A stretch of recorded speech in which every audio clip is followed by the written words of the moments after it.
और चलिए इस वक्त बड़ी खबर आ रही है। आपको बता दें कि कांग्रेस के आला लीडर करण सिंह ने पार्टी से मांग की है नाम हटाने के लिए। उन्होंने बाकायदा लेटर लिखा है। कांग्रेस के बड़े नेताओं में शुमार करण सिंह ने पार्टी अध्यक्ष मल्लिकार्जुन खड़गे को एक पत्र लिखा है। इस पत्र में उन्होंने जम्मू कश्मीर इकाई की 22 सदस्यीय कार्यकारिणी समिति से उनका नाम हटाने की मांग की है। 21 अक्टूबर को लिखे पत्र में 92 साल के करण सिंह ने लिखा है कि वो कई सालों से सक्रिय राजनीति में नहीं है, ऐसे में उन्हें इस कमेटी में न रखा जाए। तो कांग्रेस नेता करण सिंह ने पार्टी अध्यक्ष मल्लिकार्जुन खड़गे को एक पत्र लिखा है।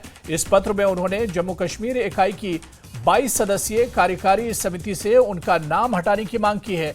21 अक्टूबर को लिखे पत्र में 92 साल के करण सिंह ने लिखा कि वो कई सालों से सक्रिय राजनीति में नहीं है, ऐसे में उन्हें इस समिति में न रखा जाए।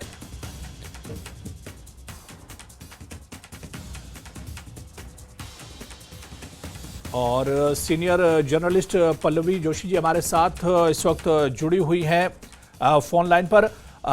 पल्लवी घोष जी, बहुत स्वागत है आपका JKLH न्यूज 18 में। करण सिंह के इस कदम को पल्लवी जी किस तरह से देखा जाए? 92 साल की उम्र है और हालांकि इससे पहले अभी तक हमने देखा कि वो एक्टिव पॉलिटिक्स में जरूर रहे, लेकिन कुछ दिनों से वो पॉलिटिक्स में इतना ज्यादा उनका इंटरफेयर नहीं था। लेकिन अब किस तरह से देखा जाए ये जो कदम है करण सिंह का, इसे किस तरह से देखा जाए? देखिए, करण सिंह हाल फिलहाल में उनका काफी सारा मतभेद कांग्रेस पार्टी को लेके उभर के आया है। अगर आपको याद होगा, ये उदयनिधि स्टालिन का जो बयान हुआ था सनातन धर्म को लेके, उन्होंने सार्वजनिक रूप से इस बात का खंडन किया था, जबकि कांग्रेस पार्टी ने उदयनिधि स्टालिन के कमेंट पे ज्यादा कुछ उसके खिलाफ बोलने की कोशिश नहीं की।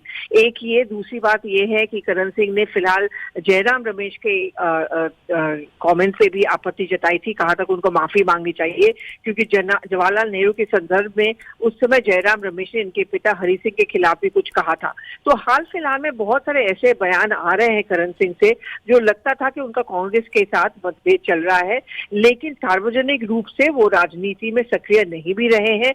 और यही एक तर्क उन्होंने दिया है जब उनको 22 लोगों के कमेटी में रखा गया, जहाँ पे उन्होंने कांग्रेस अध्यक्ष मल्लिकार्जुन खड़गे से ये कहा कि मैं सक्रिय राजनीति में अब नहीं हूं, मेरी उम्र हो चुकी है, इसलिए मुझे इस कमेटी से बाहर निकाल दिया जाए, क्योंकि मैं इसमें काम नहीं करना चाहता। लेकिन कहीं ना कहीं आप इनके स्वास्थ्य की बात भले ही करें, लेकिन कहीं ना कहीं ये शायद कांग्रेस के साथ अब खुल के काम नहीं करना चाहते या एंथुजियास्टिकली काम करना नहीं चाहते। ये मुझे लगता है ये बात उभर के आ रही है।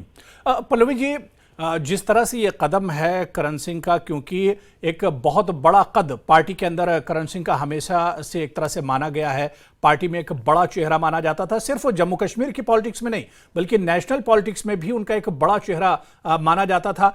तो ये कदम जो करण सिंह का है, क्या ये बताता है कि वाकई में कांग्रेस के अंदर इस वक्त सब कुछ ठीक ठाक नहीं चल रहा है? करण सिंह गांधी परिवार के करीबी रह चुके हैं और वो ब्राह्मण चेहरा भी हैं, और कश्मीर में कांग्रेस को एक उम्मीद है कि शायद लोकसभा चुनाव के बाद वहां पे चुनाव भी होगा। और ऐसे में आज कांग्रेस के पास कोई कद्दावर चेहरा या नेता नहीं है। गुलाम नबी आजाद के जाने के बाद अगर आप कांग्रेस की तरफ देखें तो वहां पे ऐसा कोई नेता नहीं है जिसके लीडरशिप में या जिसको आगे रखकर कांग्रेस ये दावा कर सके कि हम भी जीत सकते हैं। इसी बीच बहुत सारे छोटी छोटी निर्दलीय पार्टीज भी बन चुके हैं और जो कांग्रेस को टक्कर दे सकती है। ऐसे में करण सिंह का इस समिति में या कमेटी में ना रहना, मैं आपकी इस बात से बिल्कुल सहमत हूं कि ये दर्शाता है कि कांग्रेस में सब कुछ बिल्कुल ठीक नहीं है, खास तौर पर जम्मू एंड कश्मीर। और ऐसे में ये भी है कि जो वरिष्ठ नेता है कुछ कांग्रेस के, उनको शायद जो प्रेजेंट कांग्रेस है उससे शायद उनके साथ तालमेल रख पाना बड़ा मुश्किल हो रहा है।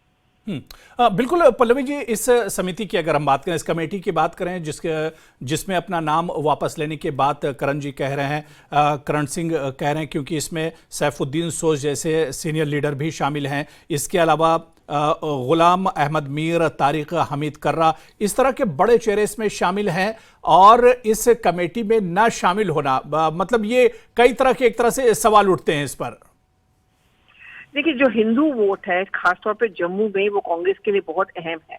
और अगर आप जम्मू एंड कश्मीर की जी। और वहां पे नेशनल कॉन्फ्रेंस, चाहे वो गाड़ी में हो या दूसरी तरफ जम्मू में बीजेपी हो, गुलाम नबी आजाद भी एंट्री करने की कोशिश कर रहे हैं। देखना पड़ेगा कि उनकी नई पार्टी कितना सेंध डाल सकती है। ऐसे में करण सिंह जैसा उनका हिंदुत्व वोट बैंक लाना बहुत ही अहम है। दूसरी बात, आप सिर्फ जम्मू एंड कश्मीर में नहीं, अगर करण सिंह विड्रॉ करते हैं तो ऐसे में करण सिंह का जो अहमियत है नेशनल लेवल पॉलिटिक्स के लिए और खासतौर पर कांग्रेस के लिए, और जब कांग्रेस के एक सॉफ्ट हिंदुत्व की तरफ कदम बढ़ा रही है, ऐसे में करण सिंह का थोड़ा होना, पार्टी में एक्टिवली इन्वॉल्व नहीं होना और ये बात उभर के आना कि उनमें और कांग्रेस में कोई मतभेद है, ये मुझे नहीं लगता कांग्रेस के लिए एक अच्छा स्ट्रैटेजी रहेगा।